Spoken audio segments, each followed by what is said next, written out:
Welcome back to Soccer Card United. It's episode 226 of the greatest soccer card podcast in the world. My name is Jason. That's Enzo. Hi, Enzo. Hello, Jason. We were both away this weekend. Me in Paris and you at Milan. We're going to talk about the Paris Card Show and CollectIT. CollectIT. What were people calling it?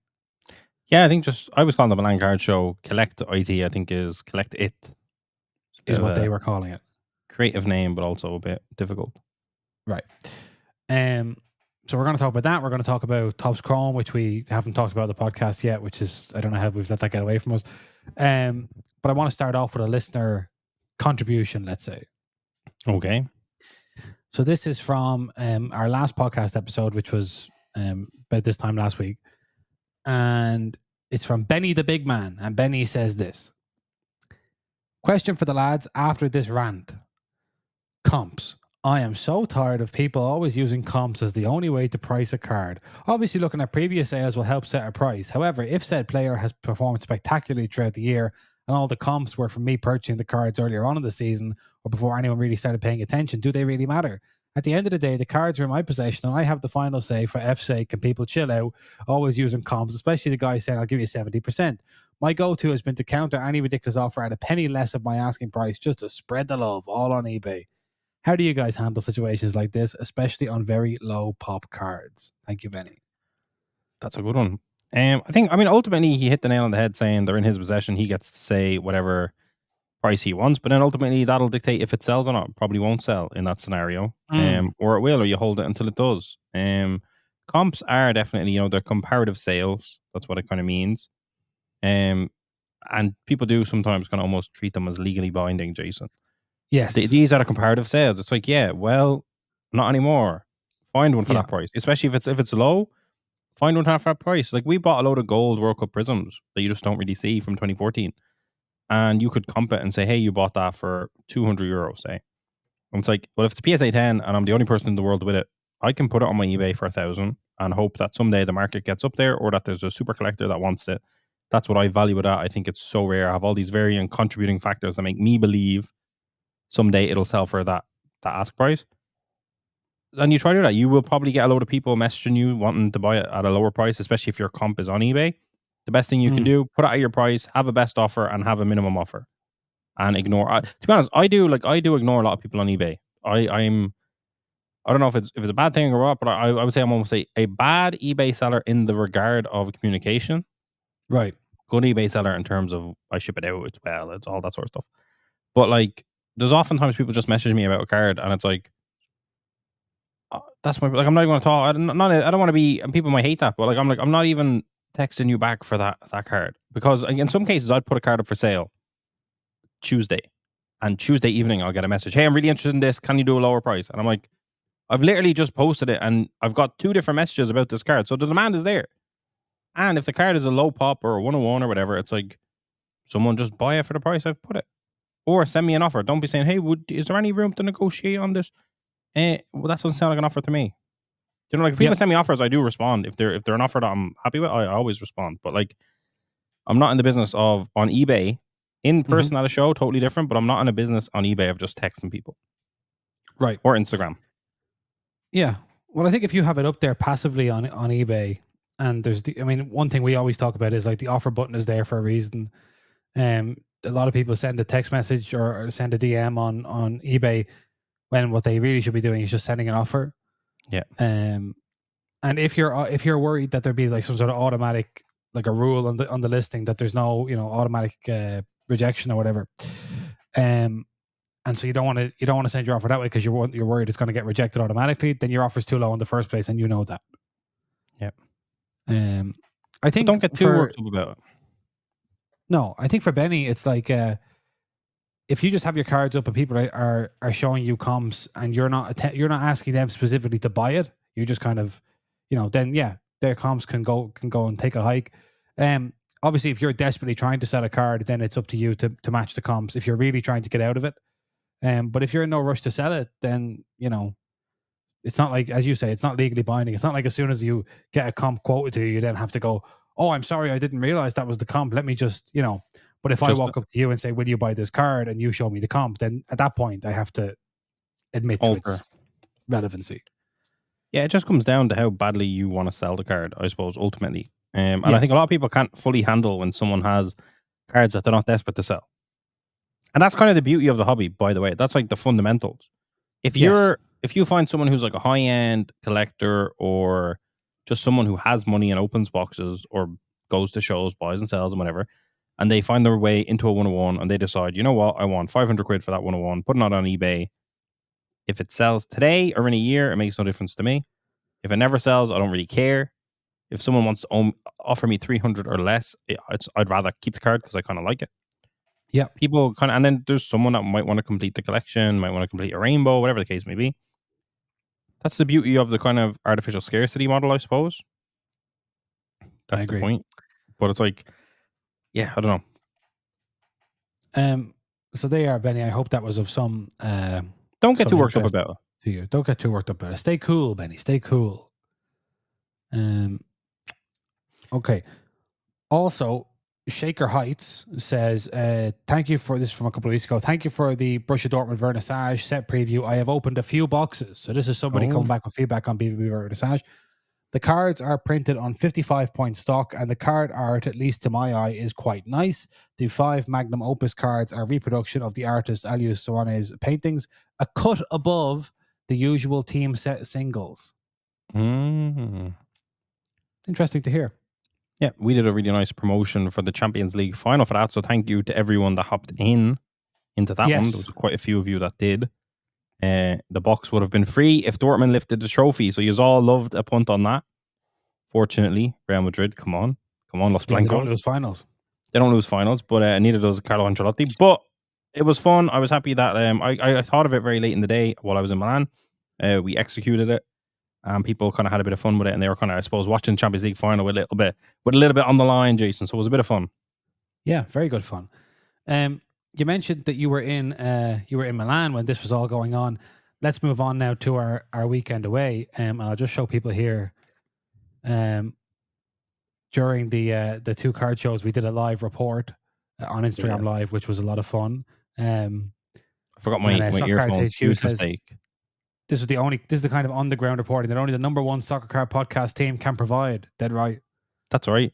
Who but us? Yeah. I told somebody that it had taken us in Paris. Told somebody it had taken us 3 years to realize there were 2 of us.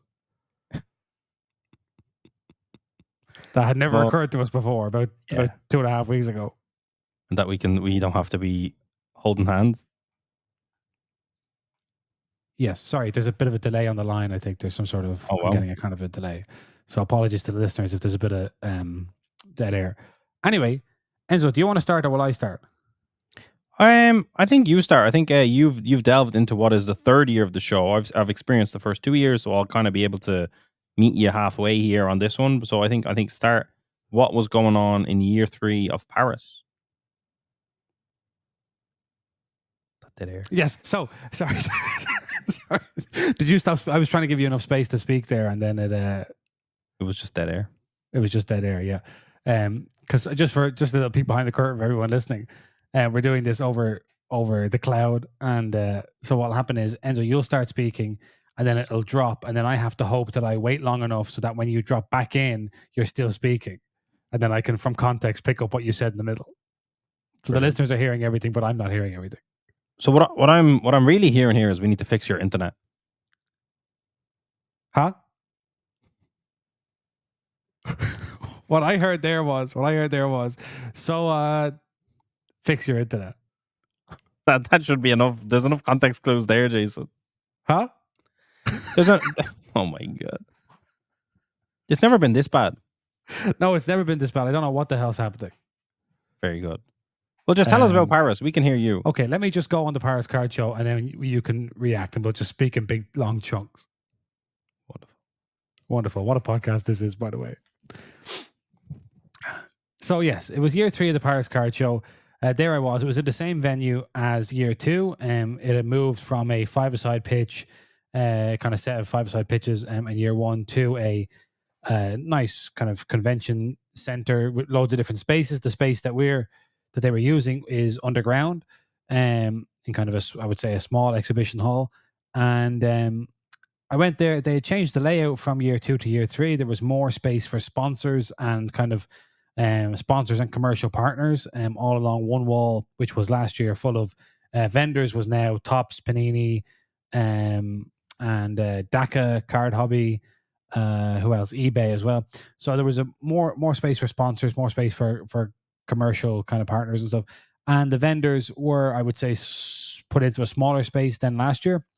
There was also the layout. The layout was okay. Obviously, it was busier than last year, so that's really, really good. And I think actually, I don't know if it was like the layout was better last year or there were just fewer people there last year, but the show had definitely grown. And all the tables were busy pretty much all day. I was there from about 10:30, 11 a.m. till 5 o'clock. And it was busy the entire time I was there. There was one thing I didn't like on the layout, which is they had these, previously they had just like the tables kind of out on the floor, but they used more white backgrounds and these kind of white exhibition backdrops on the show floor. And what that did basically meant you couldn't kind of like circulate around the whole floor. You had to like go down a couple of dead ends and then walk back up, which did disincentivize you from going down there, because you're like, what if I go down there and there's nothing? And then but overall I enjoyed it. I met some familiar faces. I finally appeared on a Podcard, the French hobby podcast, and Alex from Podcard interviewed me in English and then translated for his listeners what I had said. So it was very good. I enjoyed it. The comps were interesting. The comps were all quite reasonable. One of the more kind of reasonable shows I've been to in terms of like, I think the French hobby year 1 when we went, it was like everyone kind of thinks I have a card that no one's seen before. But by year 3, everyone's kind of comfortable with the fact that like I need to sell some of these cards. I'm entering into breaks or I'm opening boxes, and obviously these cards aren't selling for the prices I originally thought they would have when, a year ago or 2 years ago. So now everything was kind of priced to sell. So I picked up a few bits, and I had a good time. Oh, I like to hear that. I seen you pick up a few nice pieces, Jason. Yes, I have some pieces here that I picked up. So the kind of main one was this Raphael Varane Superfractor from Stadium Club Chrome and a Man United kit. Nice. That is a 101 Superfractor. So that was quite exciting. I just saw it. We actually I showed you on Instagram Live, and you had the same reaction as me, which was, "Ooh, that's nice. That's a good price too." Yeah, take it. And then I got this PC Evan Ferguson pristine autograph that was included in the Varane deal. Very nice. From, I can't remember who, they're both from Copcard, from TT. I can't remember who I got this off, a German vendor. This is a 2016 Euros BGS 9.5 Juraj Kuchera for Slovakia. We obviously have a kind of a growing collection of gold prisms, and I kind of have a soft spot for Euro 2016 prisms. So you rarely see these in the gem mint. And then I opened a couple of boxes of Score, a hobby box of Ligue 1 and a hobby box of Serie A. I got this 1-of-1 Brian Cristante Roma 1-of-1 swirl. I think that is black swirl. Yeah, that's maybe the black swirl. It is indeed. And then I opened a box of Ligue 1 Score, and I got this Enzo Francescoli Marseille autograph. So an autograph and a 1-of-1 from 2 boxes of Score was a pretty good return. Very good. Did you get any base frozen only cards in that Score box? I did. I'll show you here now who I got. I'm pretty sure I have them all, but I need some of them. I need some of the inserts. Ricardo Marquita. Very nice. In the top loader. I love it. In the top loader, along with the 1-of-1. Yeah. Wonderful. I think I have that one already, Jason. I won't lie. Oh, well, I'll just keep it. That's for you. That's a duplicate for me. I can get the dupes. So yeah, it was good. Enzo, how was Milan? Milan was good. So it was funny. I had never been to obviously a show in Milan. I've frequented Milan before, so I kind of was comfortable with the city, and it was in the city. I arrived late in the night into Malpensa Airport, which I'd never actually done before. So it was a bit of a messy start to my little trip, Jason. These are things you don't see. When you're looking at all the good bits, you don't see this. There's a bit of a hiccup at the start, but funnily enough, my friend, I was staying with a friend, and they actually live one block, if you will, one block away. It's literally a block of apartments. 1 block away from a hobby shop in Milan that is called Pianeta Hobby. And I'd seen it before. I'd never been inside of it. It was always closed whenever I was always kind of going on the wrong times or days. Anytime I visited Milan, the kind of free time I had clashed with them being closed. So the taxi driver, I had to get a taxi driver from the airport because everything else, I arrived too late for public transport. and I had like a miscommunication with my taxi driver, and for whatever reason, he dropped me right in front of the hobby shop, and I never mentioned this hobby shop. And I was thinking, Jesus, my friend lives right beside. They said right beside. They live right beside. I'm there. Text my friend. I'm like, I'm at being happy, and then they go, did the taxi driver not drop you at my house? I said, what you mean? I had like a lack of battery, but anyway, that was fun. It was kind of weird that I was randomly put in front of a hobby shop. Of course, closed late at night. Found my friend. The next morning, it was time to get up. The CollectIT card show in Milan was about to begin. I was unlucky that I didn't have a VIP ticket because they had sold out. So, although the show for VIP started at 9, I was going to be entering at 10, which was only disappointing mainly because of the Giorgio Chiellini on-card autograph card. There it is there. So, for the first 99 people that bought a box of Topps Showtime, you would get one of these. And funny enough, Jason, they gave it to you without the autograph on it. So they gave it to you without, there was a space for an autograph, but there was no autograph. And you then would stand in line, go meet Giorgio Chiellini, get a photo, and he would sign it in front of you. I was actually thinking about how potentially collectible that card would have been if you didn't get it signed. Right. Imagine that. However, I assume the signature is still worth more. So I got in there a bit too late. I walked up and I said, I'm not buying a box of Showtime unless there's one of these autographs with it. So I asked them and they said, no, you're too late for that. I could have got one of these, but I decided, no, this is the one. See the way there's a gap? Yeah, and then that's the one. Right, without the gap. Without the gap. It still looks amazing, but I was like, if I'm not getting the autograph, I'm not buying. I'm not doing it. I'm not buying a box of Showtime. I did try to buy an autograph card off someone's table. Yeah, I offered €100. I was rejected due to 2 people owning one card. It was a bit of a confusing setup. So I get there. I'm greeted at the door, Jason. A group of Italians that are working the show. They're all having a good time. The sun is out. There's a good atmosphere. It kind of feels like entering the venue. It was almost like there was a courtyard and then the venue. And the courtyard is where there was a bit of food going on and there was just people enjoying themselves. So it was like a nice kind of, it was almost like entering a party. Walked in, they gave us a Topps bag, gift bag, kind of goodie bag. Came with various kind of things from the sponsors. It came with a 2024 sticker album. So it came with a Topps sticker album for the tournament, which was exciting. Okay. Couple of sticker packs as well, which is only 3 stickers per pack, which I didn't know. I feel like normally it's 4 or 5, but yeah, Topps are going, I don't know if these are special packs, whatever. 3 stickers per pack. I did open them. I seen some unlicensed stuff, and it was kind of like, this is the experience. I was explaining to my friend, I was like, this is the experience you get now because of this whole licensing drama. Trying to fill my friend up who was more kind of casual on the hobby. We got a Bomber beer. So we got some of Christian Vieri's beer was also inside. So it was a bottle of beer. They asked us now, they did say, do you want the beer or not want the beer? Then they popped the beer inside your goodie bag.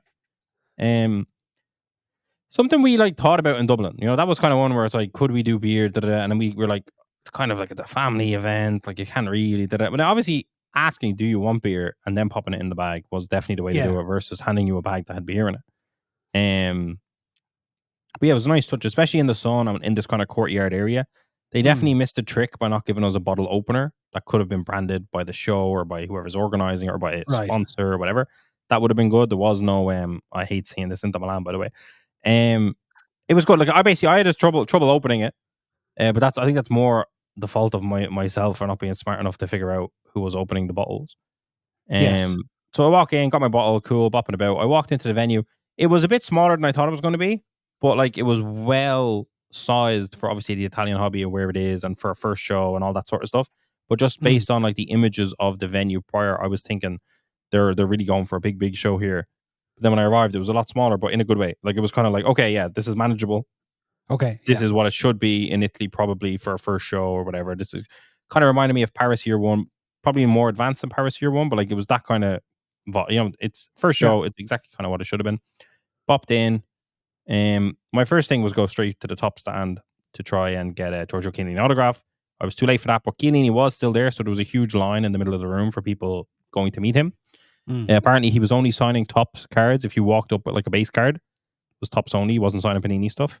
So that was interesting, which makes sense. I think they brought Topps that brought him. And I think some people got Panini stuff signed, but it was kind of, I think he was informed. No, you don't do that. That's don't do that. I got to see him. Like the way they had him set up was really well because normally when someone's there, it's really hard to see them. Like you could there was a side view of him with a small barrier that you could properly just witness it all happening without real much obstruction. So like, although I didn't get to sit down beside him and get a photo, I was literally like right beside him, looking at him, going, "This is mad." As opposed to him sitting at a wall and just being blocked by all the people in front. It was a that's good. actually a nice attention to detail. Yeah, he was really well placed there, so I like that. It was just fun because I got a quick, Instagram story of it, and I let people that weren't there kind of go like, "Oh shit, Giorgio Chiellini's there," and they kind of had fun. Tops were there as a sponsor. I think Daka were there as a sponsor. David Adams were there with a big spread at the back of the room, as they kind of done all over Europe. And yeah, I don't know. I couldn't, like, off the top of my head, I feel like there was maybe 40 tables there, but I might be doing it in a disservice by saying that. There probably was more. It is hard to count the tables, but like it felt like maybe 40, 50 tables. And I could be way off in that, but it just felt like that, if that makes sense. It was busy, from, I'd say, 9 a.m. to 3 p.m. I think the show went on till 7. I didn't stick around, of course. I think provisionally it said it ended at 7, but I don't know if they did something in the evening or it was kind of a case of they closed up shop at 5. I don't really know how it ended. I had seen all I needed to see by about 2, 3 p.m. And yeah, I don't know. It was fun. I was chatting to people that listen to the podcast stopped me. We got some photos. And people that we've seen at various shows in Germany or Paris were actually there as well. Some of our UK friends were there, some Germans there. Yeah, I mean, there was some notable kind of absentees in terms of vendors. So, like, one of the kind of biggest breakers, Omar, with Sporty Cards, who we've seen him at various shows. Now, he is kind of like, there's been various times where he'd booked a show and then not been able to attend. So, whether he was meant to be at the show or not, I'm unsure. And then the local kind of card shop in Milan, which is very central in Milan, Pianetta Hobby, they didn't have any representation at the show either, which I was expecting to see that.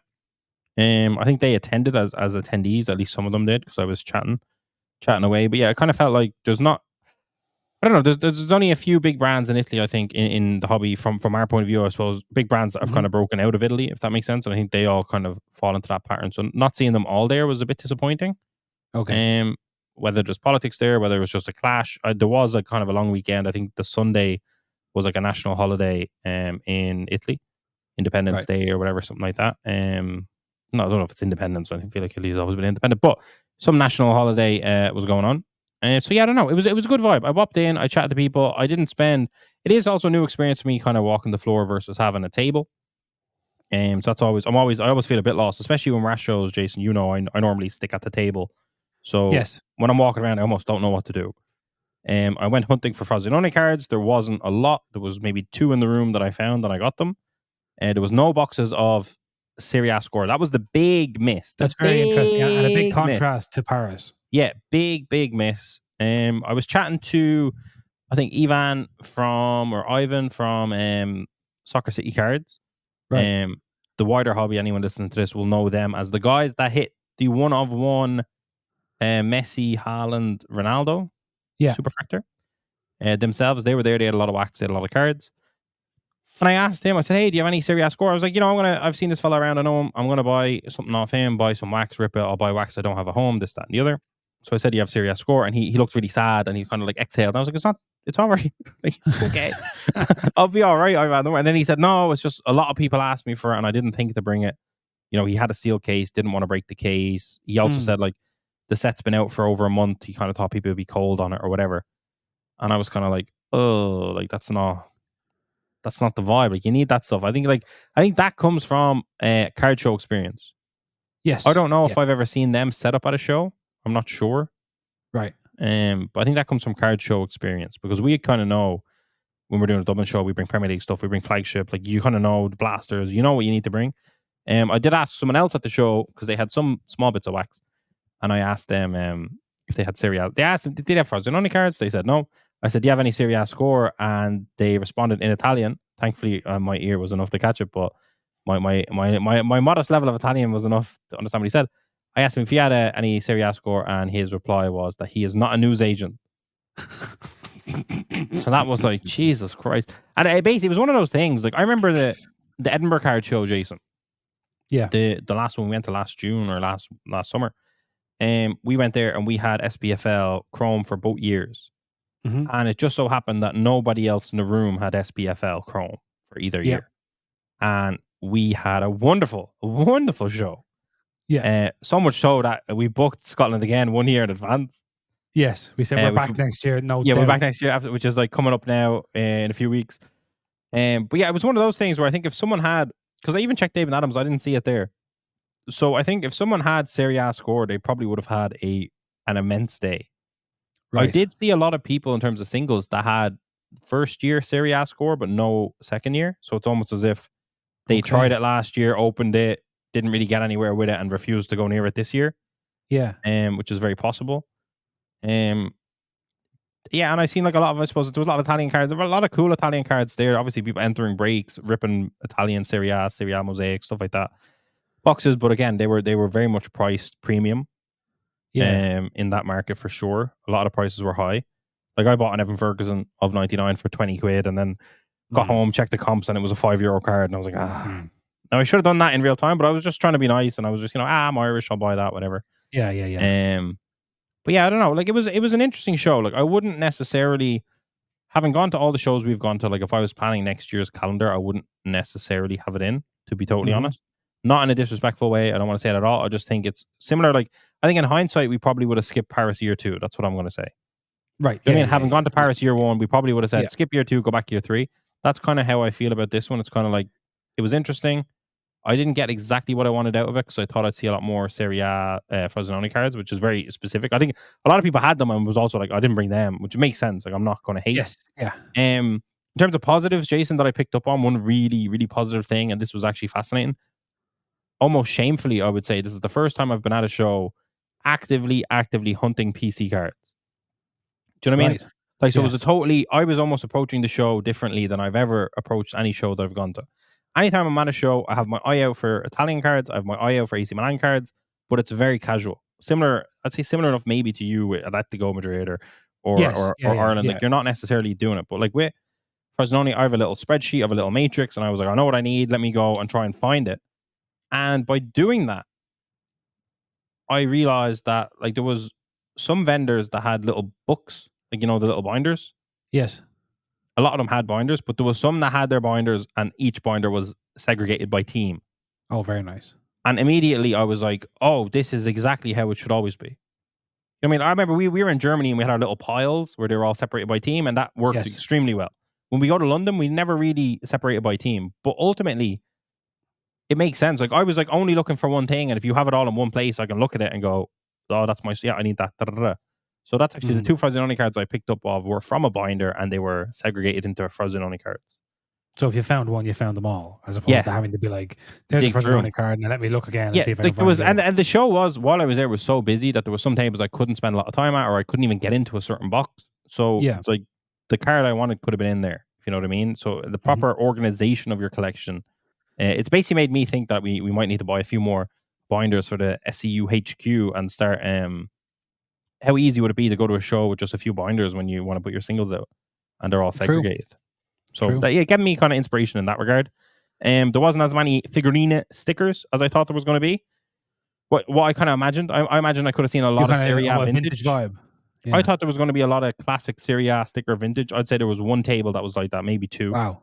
Which was actually like, as much as like that, almost it was a bit annoying for me because I wanted to try find some cool stuff, but also I think it was healthy in terms of their progression into the modern hobby. Please, I know he's collected stickers for years, but no, I did. It kind of felt like the people that were at the show were the people that were in the know. You know what I mean? The people that knew about breaking. Like, you don't have to explain what breaking was to any vendor, kind of thing. I think that's like a good rule of thumb to assess the quality of a vendor, or not quality, but the kind of how deep into the hobby, the American version. Yeah, basically. Well, there's 3 things that struck me in Paris, and to kind of compare and contrast. And as we say as well, like, this is the first year of the CollectIT show in Milan. This is the 3rd year of the Paris card show. Like, France is a bigger hobby market than Italy, as far as I know. So it's kind of apples and oranges. But there's 3 things that were very noticeable in France. One was there was still. So we've always said it's mainly a basketball card show. There was a greater proportion of football this year. But also there was still a healthy representation from TCGs. There was Pokemon, Magic, all that kind of stuff. There were a lot of families, a lot of kids and a lot of families at the Paris card show. And I would say more than there have been in previous years. So I think that is kind of that thing, which we saw in Dublin as well, which is like a lot of kids and teenagers and stuff are seeing on on YouTube, on TikTok, or whatever, these cards being open and they're getting into it, whether that be Pokemon or Score or Match Attacks or whatever. And then also I was able to go and buy some top loaders and sleeves very easily for a very good price from a Spanish supply company that were there set up. So I'm wondering about the show in Milan. Were there families? Because the beer obviously made me think of that. Were there families and kids? Were there TCGs? And were you able to like buy supplies and things like that? Yeah, so there wasn't that many TCGs, but there definitely was a representation. There was a really big Pokemon vendor as soon as you walked into the right of the room. Okay. But I would definitely say the vast majority of what was on show was soccer. There was a couple tables of basketball, and they had some cool stuff. Yeah. For sure, I tried to get that in my vlog. I think some people were asking about some of them.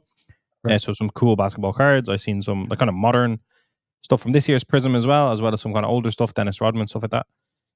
So yeah, there was definitely TCGs, not loads. Definitely majority was hobby soccer kind of stuff. Mm-hmm. I didn't see any top loaders while I was there. In fairness, I didn't hunt them down, so I'd say there's a chance Soccer City Cards might have had them, but if they didn't, or David Adams probably had them, but if they didn't, I didn't see them anywhere else. Okay. I've bought a lot of stuff on Italian eBay, and it arrives without penny sleeves, without top loaders. Like that's very much like I don't even leave negative feedback for that because genuinely that's just how it's happening over there. Yeah. Like I've bought a few Panini Score 101s. I've bought two different vendors on eBay, two different sellers, and they both arrived in a similar manner, which is placed into a previously opened packet as protection, and then sandwiched between two cardboard with some tape. Like it is really really bad, but it's also like I remember getting cards like that from Germany at one point, or from France or wherever I was buying. Yeah. So I leave like comments sometimes to say hey, but in general, it's like I don't leave negative feedback just because it's what I expect. It's not like the product hasn't failed to meet your expectations because you have your expectations appropriately set. I just fully understand what we're getting if we're ordering from Italy, and I know that because I've been buying a lot. I'd say I've bought maybe 15 different times on eBay in the last few months in Italy to my friend, because when I went over to Milan, I collected it all off my friend. Yes. And they've all been packaged the same. Like it was a rare occasion to see a top loader, and there Right. was one person that actually sandwiched a raw card between two top loaders and taped it. What? Now, that should have got negative feedback just for the stupidity. That's crazy. But I mean, sleeves are short as well. So yeah, no, I walked in, one of our German friends, Helgi, actually was like, "Do you need a top loader?" And I was like, "Yes, please." And he gave me some top loaders, which was really nice. So no top loaders. And to be honest, without having actively looked out for families, I really don't think it was I don't think it was. I was looking at your Instagram, like the Instagram live when we were doing that, and looking around, and the show had kind of a very, compared to like, because I was surrounded, as I say, by kids and families in Paris, and looking at yours, even like the vibe of getting the beer on the way in and all that, it looked more like a lot of like kind of young adults. Yeah, 100%. I don't really remember seeing many kids. There was one kid that was vending a table, but that's about it. That's very interesting, isn't it? No, it is. It is, and I think that comes down to like the marketing of it, the vibe of it, the connections that the people hosting it. Because to be honest, it's the first card show I've gone to where I don't really know anything about the people who hosted it. Okay, genuine, and like that's actually, I think that's probably a very healthy sign of the hobby, because normally it's like you're like, oh, this guy over here in France does this. Yes. We know the guys over in Copenhagen, London, Milton Keynes. Like we know everyone, and it's like I went to this event, and obviously it's in Italy, so it's a bit different. But like I went to this event, and I was like, I have no idea who's organizing this event. Tops are sponsoring it. The main kind of Italian brands I'm familiar with in the hobby aren't even here fully. One of them is. I'm just at a show. It's like this is just someone's doing a show. Like it was kind of weird. It was kind of good though. Like it's like you want the hobby to be like, who does that show in Belgium? And you're like, I don't know. Because the hobby's big. I was there last year and it was good. Yeah. It was good. Don't know who does it. Don't know him personally. Haven't sat down for dinner with him. Haven't done a deal with him. Haven't spoke to him. But it was a good event. It's like you kind of want that, I think. Well, I think you do kind of like, we want the European hobby. I think we've joked before that like we'll know the European hobby is getting big when we don't know everybody personally in it. Like, and it is that thing of like you need it to kind of become big enough and complex enough, and there's like connections, and there's the kind of the family tree of the European hobby is getting more and more complicated. Eventually there's somebody all the way out here and you're like, I actually don't know them at all. I always say, like, when I'm chatting to people sometimes after a few beers at a card show or a trade night, I always say, like, there's no reason for competition here between me and you and him and him and him, because ultimately in 10 years, 20 years, we're going to all be laughing about how we were like the first Europeans, UK people to do it. Like we're actually you'll be able to go, oh, those are the guys that were here 10 years ago, and these are all the new guys over here. And, it is kind of like we are the first wave in that respect. And please, French people, don't attack me for that. We're the first wave in that respect.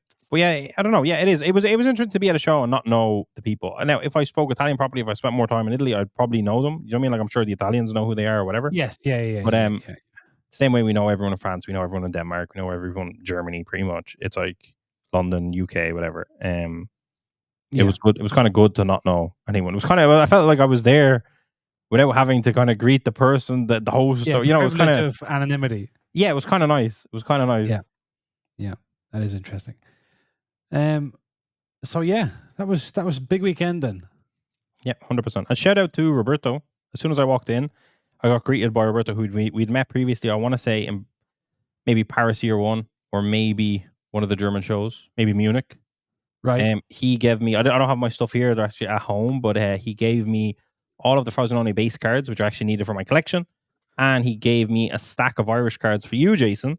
Wow, he says Roberto. that his daughter studies English, and he gets his daughter to watch our box openings and explain to him what we're saying. Yeah. So there you go. So thank you to him. We have to make sure our enunciation is correct. That's right. But it was good. It was nice. It was fun. People kind of recognized those people that listen to the podcast. We got some love over there. People were talking about the Dublin card show, which was really nice to see in Italy. And it was good, Jason. It was good. It was nice to be amongst the Italians. Yes, I can imagine. I feel like I should give a shout out to a couple of people. Dom from Dom's the Paquet and Alex from Podcard, who were very gracious in saying hello. Here's one for you. Tops France, right? When we talked about this on the Instagram Live, Tops France had single cards on their table for sale. Okay, for sale. Not just display, like they had prices on them. And it was not clear who was selling those cards. They had flyers also for Dave and Adams, right, on the table as well. But Dave and Adams were not at the show. So there was kind of a weird, like, shouldn't the kind of the retailers be advertising the manufacturers? That doesn't matter. But also then they had the singles, and it was very, very strange. I'd never seen that before. I think I would assume if Dave and Adams flyers were beside the singles, then they were, especially if Dave and Adams, I assume, sponsored it, even if they weren't presently there. Yeah, maybe maybe they did. I'm not sure. They might have had some agreement of kind of like, can we put this at your table and just have these for sale and whatever. But ultimately, without being too critical, not a good look. And I'll tell you why. Not a good look. No, it looked like Tops France were desperate for a bit of money. Not even that. Like, I mean, that's obviously terrible. But like, imagine you're like, Tops fans are there, right? People don't know who Dave and Adams are in this scenario, right? Or they do and they don't care, whatever. You walk up to Tops fans and you see a 1-of-1 Mbappe Superfactor from 2017 Chrome, let's say. Yes. And Tops are the ones trying to sell it. It's like, hold on a minute. What's happened here? Yeah. You make the boxes. You can't sell the cards. Because, like, if you have a rare card, it's like, hold on a minute. How do I know how you got that? Like, what's that? So that's not a good look. I assume it was obviously Dave and Adams spread. They probably wanted to have some form of kind of presence at the show, especially after being there the first 2 years, which is kind of how we felt. We were like, Jason, you have to go. You don't go 2 years, skip the third one.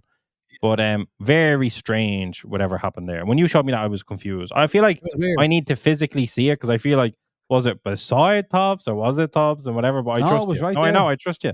But not a good look, I would say.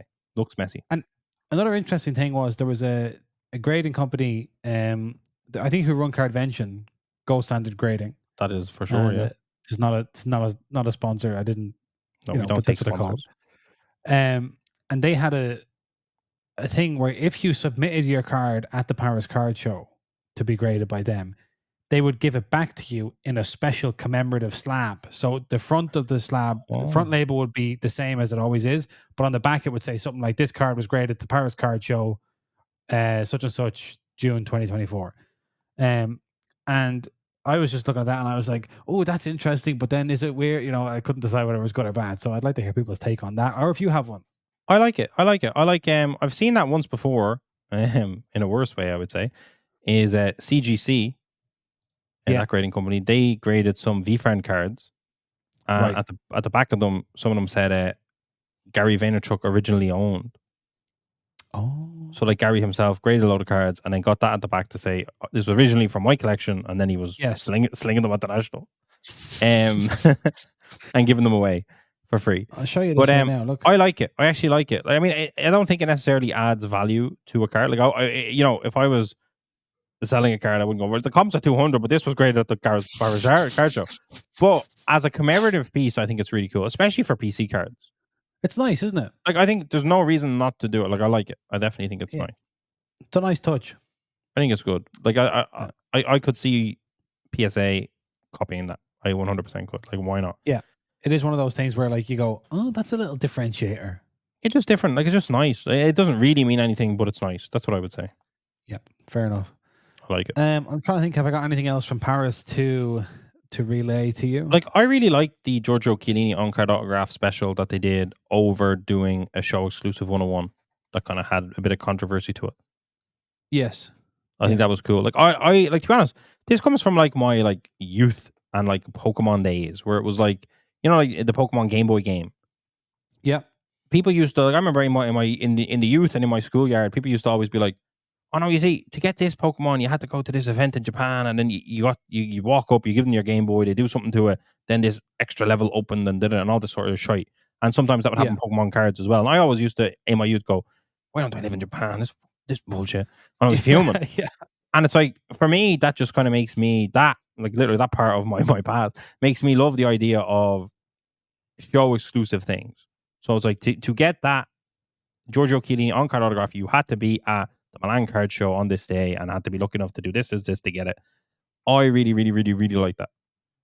It's kind of like, it is that kind of even Pokemon Go thing, or like the kind of like the mission aspect of it. It's like there's a bit of a kind of a, you have to go here and find this and do that, and it's fun. Yeah, like, I was sad. Like, I tried to buy it off someone else just to have it, because I was in Milan, I want it. But then other people, because they got Chiellini to sign it while you were beside him, you had to hand it to him and he'd do it. A lot of people are obviously connected to it in a different way than they would have been if it was just already signed. They got handed it to them. So trying to buy one was a bit harder. I'm sure they're probably on eBay and I can get one, but it's also that thing of like, I don't necessarily want one now because I didn't have the experience of being beside him and getting him to sign it. So it's kind of like, yeah, that's interesting. Well, as a show, as far as like, I prefer that type of show exclusivity versus in one of these Showtime boxes, there's a 101 and this is the one that it is, and because you're still getting a card that's out. Like, I don't know, I prefer it that way. But again, nice, I like creativity. I think. Yeah, I think so. I like the idea of just like, you had to be here and you had to do this and you got it, and that's how you got this. And I think that kind of, in fairness, that kind of carries through in the hobby. When you look at the Pokemon, the Pokemon Illustrator came from like a competition, and then they made the card, and then it became the most sought after. So like, the idea of like this exclusive event or activity or activation based thing to get an exclusive card, people really seem to like it.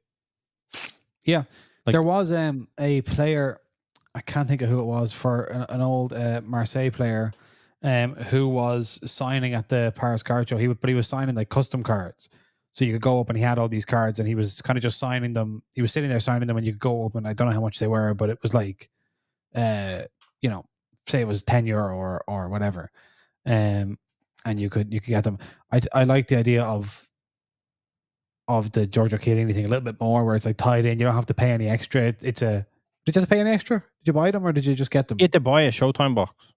You bought a Showtime box and then you got the card and then you got the card signed. Yeah. That's nice. I like that thing. I like when, obviously this is quite a quite a basic observation, but I like when things are incentivizing you to do something you might have done already, as opposed to making you do something else entirely. Like, kind of like, well, I can buy a Showtime box, which I might have done anyway, and I'm going to get this, as opposed to like, regardless of what I do, I still have to pay for this on its own. I don't know. If that was even worth saying. But anyway, so I think we can move on. Yep. And I would also just like to say, we talked about maybe we could have skipped year 2 of the Paris card show after year 1. That does not apply to anyone who was at year 1 of the Dublin card show. Okay, do not give us to year 3. Year 2 is going to be just as unmissable as year 1. Wonderful. Right? And to be fair, we did need to be at year 2 of Paris just to keep our finger on the pulse. No, we did, yeah. So that we could provide such outrageous commentary on the French hobby. Oh my god. Yeah. It's kind of mad to me that you picked up a Raphael Varane 101 in France. Well, this is one thing that hasn't changed the entire time we've been going to the Paris card show, is that there are incredible French players and French cards on display. And it is a thing which you have all over the European hobby, and not just the European hobby, I'm going to say worldwide in the soccer hobby. That kind of like upper mid-range, or that kind of mid-range, I guess. For a lot of American sports, it would still be low range. But that kind of, once you go above 100 or 200 euro, all of a sudden the market kind of grinds to a halt until you get to, 2,000 euro, which picks up again. You're dead right. I should have a good point on that, Varane, but I'll do it when we dip into a different topic later in the show. Okay. Let's talk about Topps Chrome UCC, which was announced, and we're going to start by there was actually pre-orders and stuff. We're going to start by talking about the jumbo box. People have been wondering, what's the jumbo box of Topps Chrome? Well, it's 3 Chrome autographs per box, including 1 black laser autographs, 13 cards per pack, 12 packs per box. Orders taken during the pre-order, blah, blah, blah, blah. Yes, so there was pre-orders for Topps Chrome. Let's have a look at some of this. Enzo, would you like a jumbo box of Topps Chrome? I don't know. I honestly don't know. I think it would be fun opening it with 3 autographs and there's still Chrome autographs. I think that's kind of fun. Yeah. But I don't know. I think it's a scary step for the soccer hobby is kind of higher end boxes. Yes, I agree.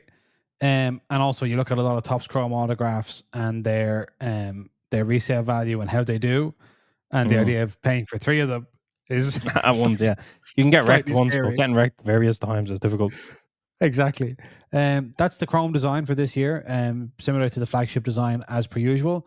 I like it. I think it's good. I always do like kind of slightly larger player name text. It's at least clear who the card is of. This was kind of a talked about insert London Calling. Inspired perhaps by Downtown. Yeah, not good. Not good. Very bad. No, obviously London Calling I think is just purely referring to the final of the Champions League. It's not like everyone, even if you're not from London, everyone is London. But yeah, not good. No, I think that's kind of a slight. It's a bit too close for comfort, I think, to Downtown. Yeah. We saw this. This is the Tifo insert. Like that is Hobby Masters, and it looks like they've taken away the name Hobby Masters, which Enzo is one of your pet peeves when they have the text of the insert on the insert. So somebody up there is listening. Yeah, that's right. I like it. I still don't love this insert, but I do like that it doesn't say Hobby Masters. Someone just threw their cup of coffee across the room at Topps. Can I say one thing Topps have to stop doing? And there was more than one example of this, but I can't remember of it off the top of my head. But they sometimes take an insert and then this year or the next, an insert from last year, we're going to turn into a case hit this year. Mm-hmm. And that to me so far has failed miserably anytime you do it, because I think when you look for a comp, you're going to find the old comp of something that was just an insert, and you're like, but his fucking, I think Joga Benito was the only one I can remember, but there was definitely another one. Yeah. This Joga Benito of Mbappe is worth nothing. Why is your Kaká worth this? And you have to explain to someone that's a case hit now, and that wasn't a case hit back then. I think it's ridiculousness. Accept it. You made a quality insert and you fucked up by making it an insert instead of a case hit. You can't double back from it. Create something new. That's it. If Kaboom used to just be an insert that it was like 3 in a box, then they made it a case hit, it would definitely fuck up Kaboom.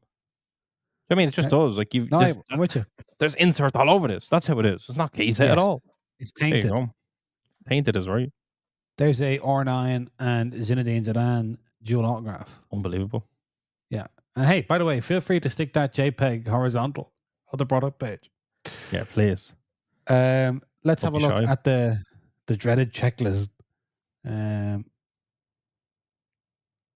Look at this.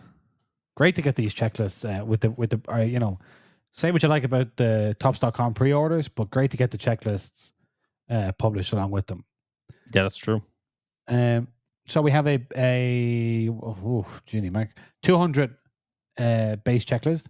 We have future stars. We have Evan Ferguson, Sharon Jure, Johan Bakayoko, Kobe Mainu, Stefan Bajcetic, Rico Lewis, Alejandro Garnacho, Antonio Silva, Alvaro Rodriguez, Julian Alvarez, Muhammad Ali Cho, Warren Zaire-Emery, Dijon Kameri, Jamie Bino Gittins, and Santiago Jimenez in future stars. Base card hero variations. We have, I'm not sure how many of them, but a few of them.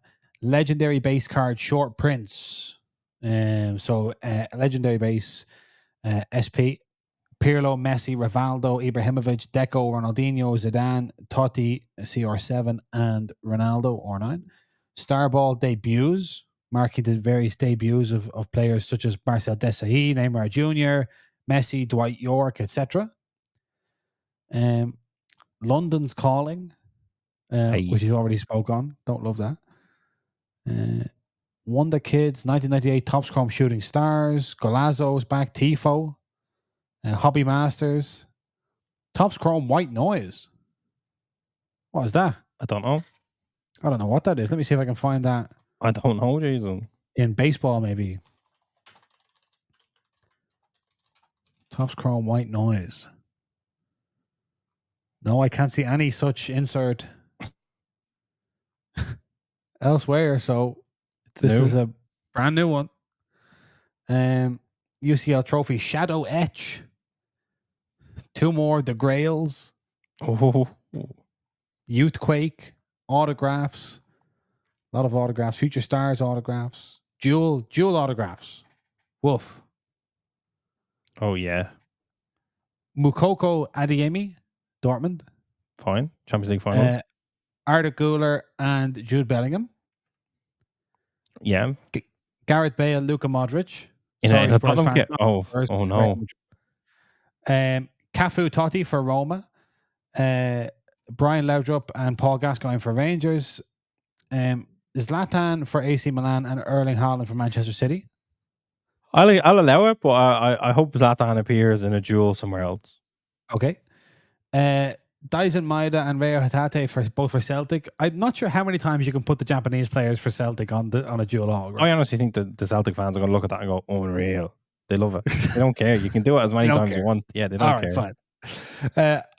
Isak and Trippier for Newcastle. Oliver Kahn and Peter Schmeichel. Bayern Munich and Manchester United. 90s goalkeeper Faisal. Mm-hmm. Klose and Schweinsteiger for Bayern. Legends. Ronaldo, Messi.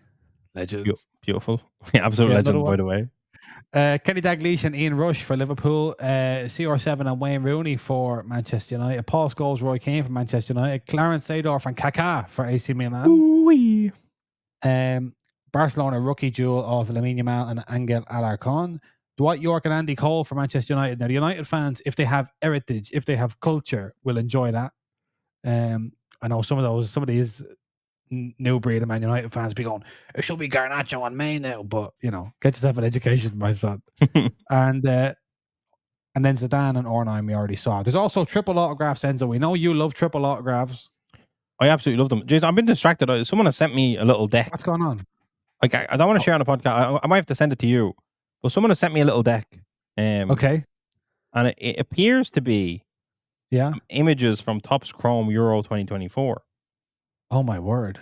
However, I don't know about its legitimacy. I'll say 2 things. This is breaking news. The images are too good, right? I'm looking at these images and I'm saying to myself, why don't cards look like this? Wow. But the big thing is that the unlicensed teams have licenses. What? Yeah. And the images look so good. But I don't know where this came from.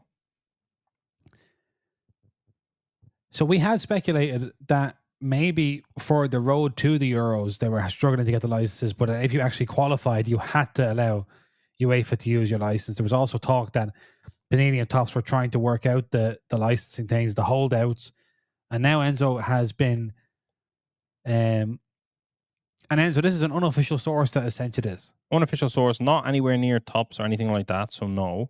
The images are too good, in my opinion. I'm going to forward it to you, and I'll give you, Jason, whether or not this should make podcasts or not. Right. So you're leaving this to my editorial discretion here. I think so. I'm starting to think maybe just put it on the screen and start having a bit of crack with it, but there is a weird point at the end of it that says the selected pictures come from the quarterfinal of the 2022 Qatar World Cup. England, France. I don't know. It looks a bit choppy. But the images are unbelievable. This is not me pumping a product. I want to make that clear, Jason. I think when you see it. This looks like... So I'm having to look at some stuff here, right? So before I put it on the screen, I'm just going to give you hot take. What I'm thinking. So where it says Topps Chrome in the corner. Yes. There is an X.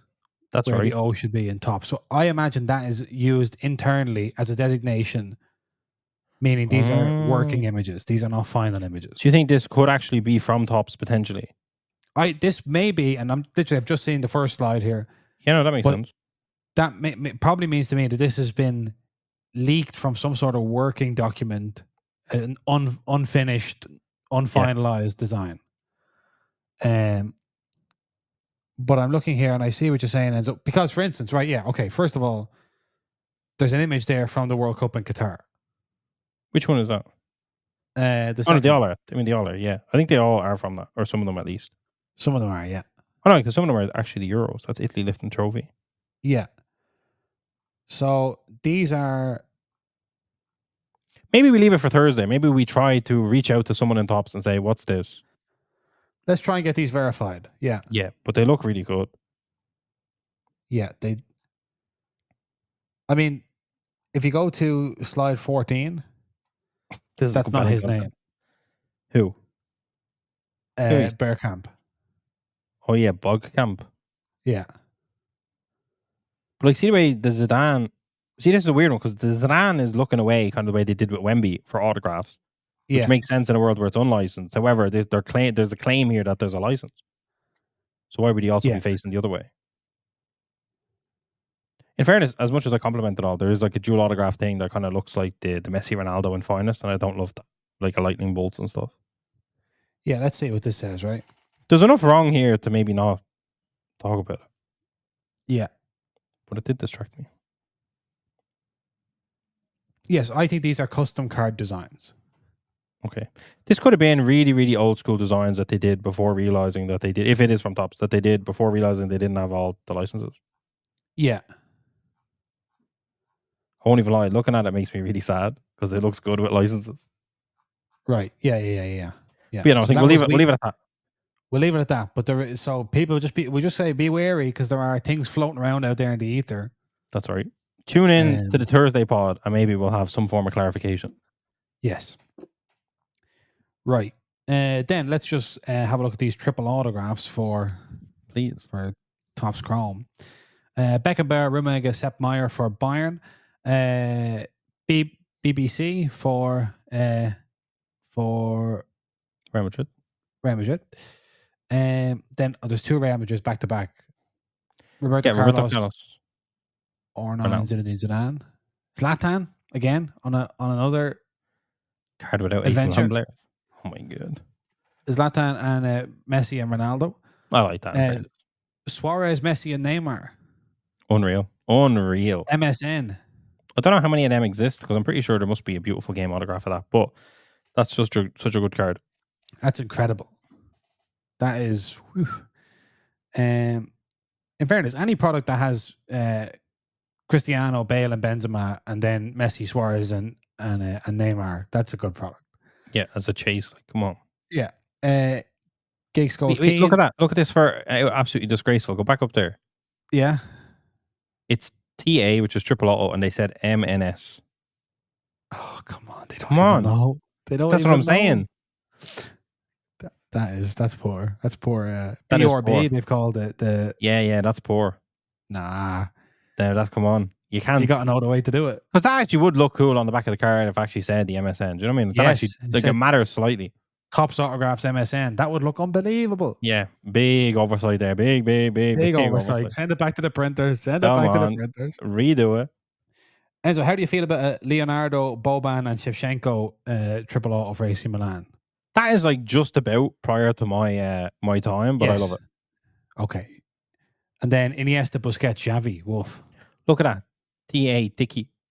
So. Yeah, so you are paying attention to this. Yeah. Oh, that's... Come on now. Yeah. Is that better than this? That's all I'm going to say. There's the black laser autograph cards, which are 1 per mega. Are they just in, jumbo? Are they just in jumbo? Or sorry, jumbo, yeah. They're just in jumbo, yeah. As far as I know. Yeah. There's some big hitters in there. Triple autograph book card of all-time UCL scorers. Lewandowski, Ronaldo, Messi. Love. Wonder Kids autographs. Hakon Haraldsson, Evan Ferguson, Karim Konate, Lewis Miley. 1998 Topps Chrome Shooting Star. Second time that's been referenced. I don't know what that design looks like. Golazzo, Shadow Etch, Marks of Excellence, on-card autographs, back again. Yeah. Look at this. I think that's a mess. Like Ronaldo comes in twice and it says or A1 or A2. Like Ronaldo for Inter Milan shows up twice. So there's like 2 images of that. Interesting. Very interesting. Global Attraction, autograph cards as well. Jorginho. I don't know what they exactly mean. Let me see, can I find the 1998 Shooting Stars to start with?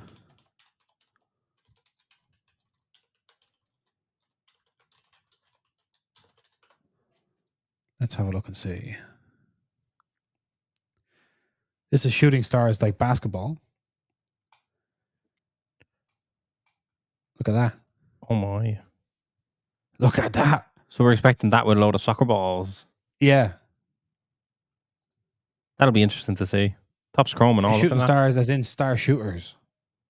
So let's who's on the checklist? Who's on the checklist? And we'll judge whether or not they are star shooters. That's right. I'll tell you who's on the autograph checklist anyway, right? So we got Alvaro Morata, not a star shooter. No, not at all. No. There's an offside star insert. He could make it there. Harry Kane. Yeah, for sure. Julian Alvarez. Absolutely. Jeremy Doku. Unfortunately for Borussia Dortmund, Karim Adeyemi is not a shooting star. If he was, they'd have been doing good. Lautaro Martinez. Yeah. Yeah, unfortunately. Rasmus Højlund. He's getting there. You know, he can have his day. He can have his day. Lewandowski, of course. And Victor Roque, I don't think has been proven yet as a shooting star. I think they wanted a rookie in there. You got to throw a rookie in there. I understand what it's like. So yeah, and then what's the other one? This Shadow Etch. I don't know what that is either. A lot of new stuff, Jason. A lot of new stuff coming in. A lot of new stuff. We're gonna have to really experience it all at the end of the month. I think. I'm just seeing some top Star Wars stuff, but I don't know. Yeah, once you write sketch, you're gonna get that. Yeah, you're always gonna run into that kind of trouble. That's what we have to see. I think they've let themselves down there on the London's Calling insert. Yeah, it almost. Considering how much other new stuff there is and how much other strong stuff there is on the checklist, yeah, it's like you couldn't push yourself to one more insert. It looked just a little bit like it's just. I understand what they tried to do. They said, we could do this every year wherever the final is. We can make a cool kind of national landmark of the final, but like you can't. Is the thing you can't? No, not like that. Never like that. Well, let's see what they're highlighting here. Topps thrilled to present really 200 card base checklist. Track down base card short prints and variations, including hero variations and the brand new legendary base card short prints. Look for returning inserts such as Wonder Kids, Golazzo, and his all new Starball debuts, London's Calling, and a spectacular comeback of the 1998 Topps Chrome Shooting Stars design. Watch out for one Shadow Etch card per case. Shadow Etch is a case hit. Okay. In Hobby. And chase down the ultra rare Tifo, Hobby Masters, and White Noise case hits featuring the biggest names in football. Lastly, for the first time, lift a 1-of-1 Superfractor UCL trophy. Yeah, I've seen that image somewhere. Might have been on Instagram. Search for a variety of autograph cards, including brand new jumbo exclusive black laser autographs and the epic all-time scorers UCL triple book autograph card featuring the top UCL scorers of all time, Messi, Ronaldo, and Lewandowski. A Chrome staple. Don't sleep on extremely desired dual and triple autographs beside brand new and rare Marks of Excellence on-card autographs, which will debut across multiple products per season. 1 Chrome autograph per hobby box. 4 cards per pack. 20 packs per box. Wow. So Chrome was strong last year. We liked Chrome last year. Yeah, and I think it's safe to say there will be hidden gems hidden into Chrome again. Even more hidden. Yeah, even more. The more hiddenest of gems must be. Yeah, in there as well. So that to me that sounds like a very strong product. I think the print runs have been going crazy year on year. It's bizarre. Like soccer has been growing so much, so that must last year's one kind of disappeared, not fully disappeared, but like went really really well. I think people ripped it. A lot of the big hits came out of it. Looks like we're gearing up again. It'll be interesting to see how it works with a jumbo config and a Breakers Delight config. What's going to happen? But there's no Chrome Light. There was only flagship. There was no first edition. So there's a lot to look forward to. I don't know. I think it'll be interesting to see that come in hand. Obviously, we have Museum coming first. But it does feel like the hobby summer is about to kick off. in the next week or so. And we'll also see how people like the jumbos versus the Oh yeah, hobby. That's new to soccer. that's going to be interesting. Yeah. A jumbo. A big old jumbo box of Top Scroll. Oh my god. Yeah. Do you know what? I wouldn't mind ripping a case of the hobby. Rip a case of hobby. Yeah, that's how I feel, because there's a lot going on there, a lot of new stuff going on there, That's right. and a lot of case hits, a lot of all that kind of stuff. So I'd like to just get my hands dirty and kind of, I was thinking you know, of ripping a case of 2020 hobby. right? Yeah, My thoughts, Jason, on that was Jude just won the Champions League. That could be yeah. quite a little event. Although I feel like we're both too tired. Having travelled. Yeah. So I don't know. That was just a thought I had. Well, listen, it wouldn't be the first time we opened a case of 2020 Top That's Scrum. right. So, That's right. listen, we're back on Thursday to talk about Serie A Select, which will be out by then, and try and get some clarification around those dodgy Top Scrum Euro images that we're seeing in Enzo's DMs, and a few other crazy bits that I'm sure will take place in the hobby over the next couple of days. You can't close out a. I suppose you can. We're not Fabrizio Romano. I think everybody knows that Mbappe went to Real Madrid. Jason, that's no. Come on. You were so pumped when Alan made his move. You were delighted. You did a big segment. Yeah, well, I feel like I've just been talking about Mbappe moving to Real Madrid for so long. Now it's happened. Now it's happened. It's what is there left to say? Yeah, my big thing is that I think people went crazy. Like, a lot of people are like fuming over. Like, there's a new trend of just fuming over Fabrizio Romano, telling him that he's ruining everything. Mm-hmm. Like, if you wanted to fucking scumbag, we wouldn't have known about this. It would have been class. Yes. I think that's crazy. Whereas Fabrizio Romano would say, if you didn't know about this from me, you would have known about it from somebody else. Yeah. And I'm excited to see. I need that Twitter money. I'm excited to see it. I think he's obviously joining Jason. Joining after they just won the Champions League is not an easy feat, especially with Toni Kroos dipping out. But that's the level, isn't it? That's the level at Real Madrid. No. I'm just hoping that he kind of comes in, settles in. I hope it's not one of those situations where he drops in and then everyone turns on him and it becomes a big toxic situation, which could happen. I'm hoping that definitely happen. Yeah, I'm hoping it's relatively smooth. But yeah, we'll see. We'll have to wait and see, Jason. He's been at PSG for 7 years. Where does the time go? I know. And in that time, he's become completely comfortable with being bigger than the club he's at. Many people have come through the door to Bernabeu with that attitude. Many of them have found themselves their bags on the sidewalk outside the stadium soon after. I honestly think there's no other club he could have gone to that could go well in that regard. He was like, there's no other club that can literally just say, shut the fuck up. Yes. Yeah. You're just another player. Shut your mouth. Yeah. Don Carlo makes the choices. You shut your fucking mouth. Jocelou's getting the start. You bet in. You're taking the number 9 jersey and you're shutting your fucking mouth. But that's what I like about Real Madrid. Just the only thing I'll say on this before we go, I know we don't want to harper on, but a lot of people are kind of pulling up Mbappe PSG cards, not from 2017 Chrome, but other ones, and saying, what does this do to the value of these cards? Mm-hmm. People saying definitely he's going to impact them. The Real Madrid cards are going to be worth more and blah, blah, blah, right? Obviously, he's a legend at PSG, one of their greatest ever players. Like, say, for example, if Real Madrid play PSG in Champions League next year, will he be whistled? Probably. Yes, probably. Yeah.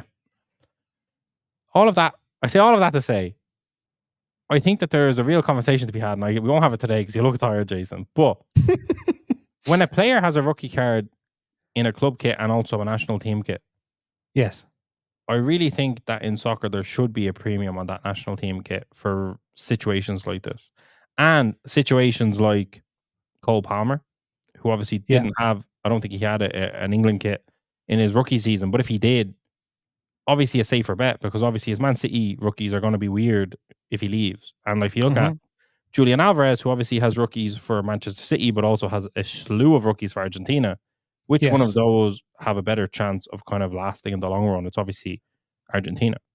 Well, the news was today that Atletico Madrid are going to break the bank to bring Julian Alvarez to the Metropolitano. So in that case, you will be one of holding his Argentina rookies.